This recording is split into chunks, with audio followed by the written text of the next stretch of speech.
अस्सलामुअलैकुम, हेलो, नमस्कार, सत श्री अकाल। तो कैसे हैं आप लोग? आज हम आपको सुनाने जा रहे हैं कहानी कुर्लुश ओस्मान टर्किश ड्रामा सीरीज के एपिसोड नंबर 81 या फिर यूं कहें सीजन 3 के एपिसोड नंबर 17 के बारे में।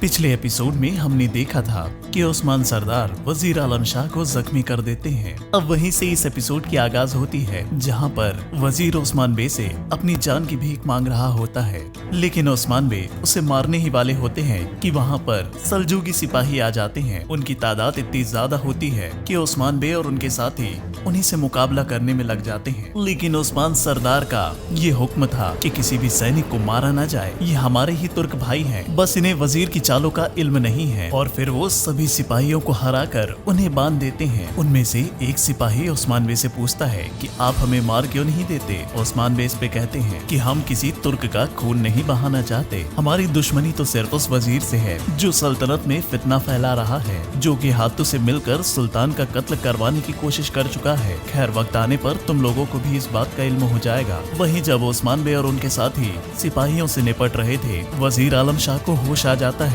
और वो अपने सराय में बनाए हुए एक खुफिया कमरे में छिप जाता है। ओस्मान बे और उनके साथी उसे ढूंढने की बहुत कोशिश करते हैं, लेकिन वो नहीं मिलता। वहीं निकोला अपने किले में होता है, जहां वो अपने कमांडर और जूलिया से सलाह मशवरा कर रहा था। उसे ये मालूम था कि गेहातू किसी का सगा नहीं है, वक्त आने पर वो हमें भी खत्म कर देगा, इसलिए हमें अपनी तैयारी पहले से बना के रखनी चाहिए। अगले दिन हम देखते हैं कि गेहातू सोगत में पहुंच जाता है, जहां पहुंचकर उसे पता चलता है कि ओस्मान बे ने वजीर आलम शाह पे हमला करके उसे अपनी हिरासत में ले लिया है। गेहातू बौखला जाता है और अपने पूरे सिपाहियों को सोगत में फैला देता है। फिर वो ओस्मान बे के पास अपने कमांडर को भेजता है। अभी तक गेहातू समझ रहा था कि वजीर आलम शाह ओस्मान बे के पास है, और वजीर गेहातू के लिए बहुत ही ज्यादा अहम था, क्योंकि उसी के जरिए इस इलाके पर गेहातू अपना कंट्रोल बनाना चाहता था। सभी लोगों के मना करने के बाद भी ओस्मान बे गेहातू से बातचीत करने के लिए पहुंच जाते हैं, जहां पर गेहातू ओस्मान बे के सामने एक ऑप्शन रखता है कि अगर तुम वजीर को लौटा दो और खुद को सरेंडर कर दो तो हम सोगत को छोड़ देंगे, वरना हम पूरे सोगत को आग में झोंक देंगे, हर शख्स को मार देंगे। ओस्मान बे ने ऐसी धमकी पहली बार नहीं सुनी थी, आज तक न जानो कितने आए और ऐसी धमकियां दे के खुद ही जमीन के नीचे दफन हो गए हैं। जाहिर सी बात है, ओस्मान बे ने सरेंडर करने से मना कर दिया, और बल्कि इसके उन्होंने मुकाबला करने का ठाना। फिर वो अपने सराय में चले जाते हैं। अभी तक वजीर का भी कुछ पता नहीं चला था। दूसरी तरफ हम देखते हैं कि गेहातू के कमांडर शेख दिवाली के सराय में पहुंचते हैं और वहां भी उन लोगों को धमकाते हैं, लेकिन यहाँ भी कोई डरने वाला नहीं था। शेख दिवाली और उनके सभी दरवेश जंग की तैयारी में लग जाते हैं। वहीं पर बाला हातुन और मालहुन हातुन भी होती हैं, और शुक्र है कि सलजान हातुन भी सेहतयाब हो गई हैं, और वो ओरहान की याद दिलाती हैं कि हो सकता है कि गेहातू ओरहान को अपने कब्जे में लेके ओस्मान बे का फायदा उठा सकता है। इसलिए फिर वहां से मालहुन हातुन ओरहान की हिफाजत के लिए कबीले चली जाती हैं, और बाकी सभी लोग जंग की तैयारी में लग जाते हैं। हमले की सारी तैयारी हो जाती है। जलाली को वजीर आलम शाह के खुफिया ठिकाने का पता था। वो उनका हाल लेने के लिए चुपके से उनके पास पहुंचता है। वहीं दूसरी तरफ गेहातू पूरे सोगुत में हमला करने का हुक्म दे देता है, लेकिन सोगुत में मौजूद सभी काई कबीले के जाबाज मंगोलों पर अपनी तीरों से हमला करने लगते हैं, क्योंकि ओस्मान बे की हिम्मत को देखकर वो सभी उन्हीं के साथ हो जाते हैं। और यहाँ पर बुरान भी खुफिया तरीके से मौजूद था। मंगोलों और ओस्मान बे के बीच में जबरदस्त जंग होती है। साथ ही शेख दिवाली, उनके दरवेश और बाला हातुन के साथ साथ सभी खवातीन भी मंगोलों का जमकर मुकाबला करती हैं। तभी वहाँ गुंदुज बे भी पहुँच जाते हैं। गुंदुज बे ये सब देखकर बहुत ही हैरान थे कि आखिर ये सब हो क्या रहा है सोगत में। वो आकर गेहातू को कहते हैं कि तुरंत ये हमला बंद करो। गेहातू उन्हें बताता है कि ओस्मान ने फैसला ले लिया है कि वो मंगोलों से जंग करेगा। गुंदुज बे कहते हैं कि मैं उसे समझाऊंगा, पहले तुम हमला बंद करो। गेहातू हमला रोक देता है और गुंदुज बे को कहता है कि जाके ओस्मान को समझाओ कि वो सरेंडर कर दे, वरना मैं सोगत को खाक में मिला दूंगा। फिर गुंदुज बे पहुंचते हैं ओस्मान बे के पास, और यहाँ पर ओस्मान बे और गुंदुज बे के बीच में बहुत ही तेज तर्रार गुफ्तगू होती है।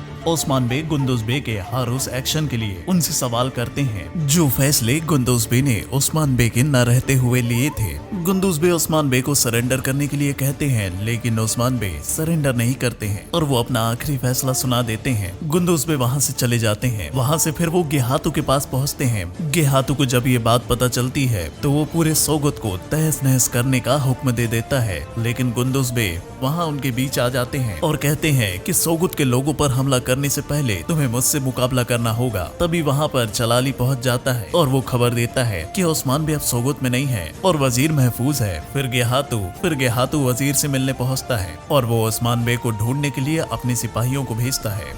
इस सीन को देखने के बाद कहीं ना कहीं ये लगता है कि ये आइडिया जरूर गुंदुज बे का ही होगा और कहीं ना कहीं गुंदुज बे फिर से उस्मान बे के साथ मिल चुके हैं। उन्हें अपनी गलती का एहसास हो गया है, क्योंकि सीरियल में हम आगे देखते हैं कि गुंदुज बे ने बाला हातुन, मालहुन हातुन और सलजान खातुन को वापस फिर से कबीले में बुला लिया है। दरअसल मालहुन हातुन कबीले में आकर ओरहान को ले जा चुकी हैं। ये बात गुंदुज बे को कबीले वापस लौटने के बाद पता चलती है। पहले तो वो आयशा हातुन पर गुस्सा करते हैं, लेकिन फिर बाद में उन्हें अपनी गलती का एहसास हो जाता है और वो उन सभी लोगों को कबीले वापस आने के लिए पैगाम भेजवाते हैं। सभी तुम वापस कबीले के लिए निकलती हैं। वहीं दूसरी तरफ उस्मान बे खुफिया रास्ते से अपने खुफिया ठिकाने पर पहुंचते हैं। गेहातु अपने कमांडर को उनके पीछे भेजता है। वहीं कोनोराल भी कहते हैं कि मैं वजीर पे इस हमले का उस्मान से बदला लेना चाहता हूं और वो भी उनके साथ चले जाते हैं, लेकिन फरमान भी उनके साथ जाने को कहता है क्योंकि उसे कोनूर पे शक था। फिर हम देखते हैं कि जैसे ही वो मंगोल सिपाही कुनूर और फरमान खुफिया रास्ते से बाहर निकलते हैं, वहीं पर बोरानाल उनका इंतजार कर रहे थे और वो अकेले ही तीरों की इतनी बारिश करते हैं कि वो मंगोल उनका सामना ही नहीं कर पाते और एक एक करके खत्म होते जा रहे हैं। और इसी दौरान कोनोराल भी छिपकर मंगोल सिपाहियों पर तीर चला रहे थे। ये बात फरमान देख लेता है और कोनूर पर हमला कर देता है, लेकिन कोनूर के सामने वो टिक नहीं पाता। मंगोल कमांडर वहाँ से भाग जाता है। फिर बोरान और कोनूर वहाँ से फिर उस्मान बे का पता लगाने के लिए निकलते हैं। वो दोनों अपने चेहरे बांध लेते हैं ताकि कोई उनका चेहरा न देख पाए। वहीं दूसरी तरफ निकोला आसपास के किलों के सभी गवर्नरों से मीटिंग करता है ताकि उन सबको एक करके वो गेहातु के खिलाफ खड़ा हो सके। वहीं दूसरी तरफ उस्मान बे के खेमे में रोगातोस पहुंचता है। वो एक खुफिया जानकारी लेकर आता है कि बाज़ंतीनियों का एम्परर इस बात से बहुत नाराज है कि मंगोल हमारी सरहदों तक पहुंच गए हैं और वो अपने भरोसे के सभी गवर्नर और कमांडरों को एक कर रहा है और उनकी एक सीक्रेट मीटिंग होने वाली है जहां पर एम्परर खुद मौजूद होगा। उस्मान बे रोगातोस को कहते हैं कि इस मीटिंग में वो भी जाएंगे और मंगोलों के खिलाफ इस मुहिम में और अपने साथ एम्परर और सभी गवर्नरों को मिलाएंगे। रोगातोस भी उस्मान के सपोर्ट में आ जाता है। तभी उन लोगों को भनक लगती है कि यहाँ कोई आ रहा है। रोगातोस वहाँ से चला जाता है। उस्मान बे जब बाहर निकल के देखते हैं तो उन्हें दो लोग आते हुए दिखते हैं जिनके चेहरे ढके हुए थे। उस्मान बे के इस इलाके में चारों तरफ जाल बिछा दिया गया था ताकि कोई भी आए तो पता चल जाए और उन पर अपने आप ही तीर चलने लगे। वो दोनों लोग एक जाल में फंस जाते हैं और वहीं रुक जाते हैं। तभी उनमें से एक आवाज लगाता है। उस्मान बे समझ जाते हैं कि ये बोरानाल्प है। उस्मान बे चरवाहे को भेजते हैं उस जाल से उन लोगों को निकालने के लिए। तभी वहाँ पर कोनोराल भी अपना चेहरा दिखाते हैं। उनको देखकर सभी लोग हैरान हो जाते हैं, लेकिन फिर कोनोराल बताते हैं कि अब से वो हक की राह में हैं। शुरुआत में तो किसी को भी उन पर भरोसा नहीं होता। कुछ सवाल जवाब के बाद उन्हें कोनोराल की नीयत पर भरोसा हो जाता है। कोनोराल वजीर की सभी खुफिया मालूमात उस्मान बे को बताते हैं, जैसे कि वजीर ईसाइयों के पोप के साथ मिलकर कोई साजिश कर रहा है, क्योंकि वो भी इस इलाके की बागडोर गेहातु के हाथ नहीं जाने देना चाहता है। और वो ये भी बताते हैं कि गेहातु निकोला पर हमला करने जा रहा है, क्योंकि गेहातु को पता चल गया है निकोला अपने आसपास के सभी गवर्नरों को एक साथ इकट्ठा कर रहा है गेहातु पर हमला करने के लिए। उस्मान बे कोनोराल्प को कहते हैं कि अभी कुछ दिन तुम वजीर के साथ ही रहो और जंग में जो सबसे जरूरी चीज है इंटेलिजेंस, वो हम तक पहुंचाते रहो। इस गुंदुज बे और वजीर आलम शाह गेहातु के सामने होते हैं और गेहातु उन्हें बताता है कि वो निकोला पर हमला करने जा रहा है और इनागोल किले पर मंगोलों का कब्जा होगा। फिर एक के बाद एक सभी किलों पर मंगोलों का कब्जा हो जाएगा। इस पर वजीर और गुंदुज बे दोनों को गेहातु की नीयत सही नहीं लगती। गुंदुज बे तो बोल पड़ते हैं, और सभी किला फतह करने के बाद क्या होगा? तुम हमारे कबीलों को तबाह करोगे। गेहातु कहता है कि तुम्हारे कबीले में है ही क्या तबाह करने को, तुम्हारा काम है बस मुझे तेज घोड़े, सिपाही और खाना मुहैया कराना, इससे ज्यादा तुम अपना दिमाग मत चलाओ। वहीं दूसरी तरफ ओस्मान बे, कोसेस और तुर्गुत बे बातें कर रहे होते हैं कि गेहातु के निकोला पे इस हमले पर हमें क्या करना चाहिए। कोसेस और तुर्गुत तो यही कहते हैं कि उन लोगों को आपस में ही लड़के खत्म हो जाने दो, लेकिन ओस्मान बे के दिमाग में कोई और ही बात चल रही थी। वो जानते थे कि मंगोलों ने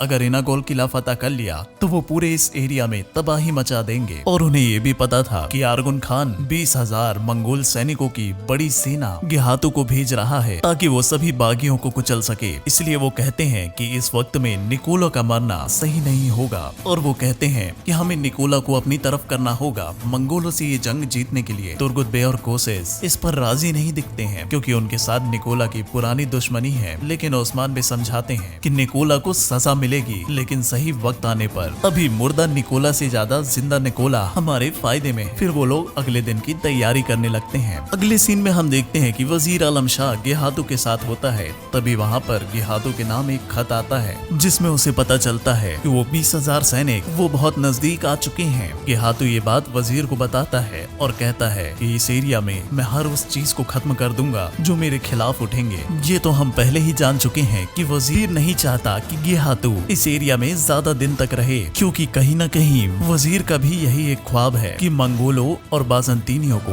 यहाँ से भगाकर इस एरिया में एक ऐसा मुल्क कायम किया जाए जहाँ अमन और चैन हो। लेकिन उस पर राज वो खुद करना चाहता था, जिसके लिए वो अपने दुश्मनों को आपस में लड़ाता है। अगले दिन हम देखते हैं कि निकोला को अपने किले जाते हुए रास्ते में ही मंगोल सिपाही घेर लेते हैं। उन लोगों के बीच में जंग शुरू हो जाती है। निकोला वहाँ कमजोर पड़ रहा था, लेकिन वहीं पर ओस्मान बे और उनके साथी आ जाते हैं और वो मंगोलों पर टूट पड़ते हैं। निकोला ये सब देखकर हैरान हुआ जा रहा था कि आखिर ओस्मान बे निकोला को क्यों बचा रहे हैं। आखिरकार ओस्मान बे और उनके जाबाजों के सामने मंगोलों को भागना पड़ जाता है और ओस्मान बे और उनके साथी निकोला के आदमियों को भी अपने कब्जे में ले लेते हैं। फिर निकोला और ओस्मान बे के बीच हाथापाई होती है, जिसमें निकोला ओस्मान बे के सामने टिक नहीं पाता और पूरी तरीके से धराशाही हो जाता है। ओस्मान बे अपनी शमशीर निकालते हैं और निकोला पर चलाते हैं, लेकिन ठीक उसकी गर्दन के पास जाकर रुक जाते हैं और वो बोलते हैं कि तुम्हारा फैसला तो मैं करूंगा, तुम्हारी मौत मेरे ही हाथों है, लेकिन आज नहीं।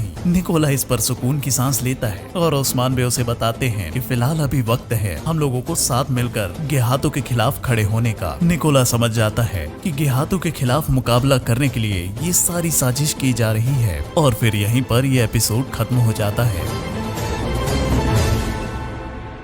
आपको अगर हमारी वीडियो अच्छी लगती हो तो वीडियो को लाइक करें। ऐसी ही और पॉपुलर सीरीज की वीडियोस हम आपके लिए आगे लेकर आने वाले हैं, तो चैनल को सब्सक्राइब जरूर करें और हाँ, बेल आइकन को जरूर दबाएं।